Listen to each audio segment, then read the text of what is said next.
उत्तर प्रदेश कांग्रेस अध्यक्ष अजय राय ने कहा कि आज हम इटावा के प्रेमपुरा गांव में आए हैं, जहां हमारे बहादुर साथी सूरज यादव युद्ध में शहीद हुए हैं। मैं अभी उनके पिता वीर सिंह जी से मिला और उन्हें अपनी संवेदना प्रकट की। देश के 140 करोड़ लोगों को उन पर फख्र है, जिन्होंने देश के खातिर कुर्बानी दी है। उन्होंने आगे कहा कि देश के लोग आश्चर्यचकित हैं कि युद्ध भारत और पाकिस्तान के बीच हो रहा था, तो फिर अमेरिकी राष्ट्रपति के द्वारा ट्वीट के माध्यम से सूचना दी गई कि सीज फायर हो गया है। इससे पूरे देश के लोग दुखी और आश्चर्यचकित हैं।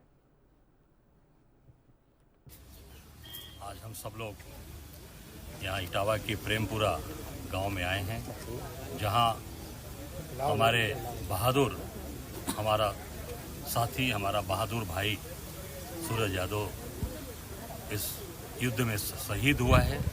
इस परिवार को उनके पिताजी से मैं मिला, वीर सिंह जी से, और अपनी संवेदना प्रकट की, श्रद्धांजलि दिया उस बहादुर बच्चे को।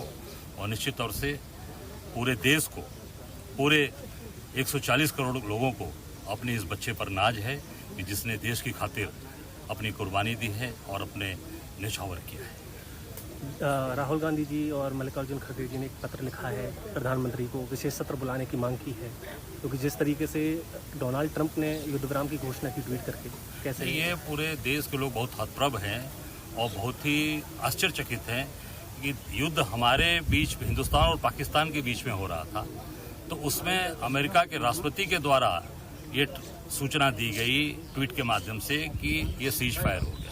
इससे पूरे देश के लोग बहुत ही दुखी हैं, बहुत आश्चर्यचकित हैं कि वो बहुत ही लोग मतलब दुखी हैं कि किसके कहने से, किस कारण से ये ऐसी चीज़ें हुई हैं। ये पूरा देश जानना चाहता है, पूरा देश बहुत हतप्रभ है। और निश्चित तौर से हमारे आदरणीय नेता मल्लिकार्जुन खड़गे राष्ट्रीय अध्यक्ष जी ने, हमारे आदरणीय राहुल जी ने पत्र लिखा है कि संयुक्त तुरंत तत्काल एक ऑल पार्टी मीटिंग्स बुलाई जाए और ये लोकसभा का सत्र बुलाया जाए, जिसमें सारी चीज़ों का डिस्कशन हो।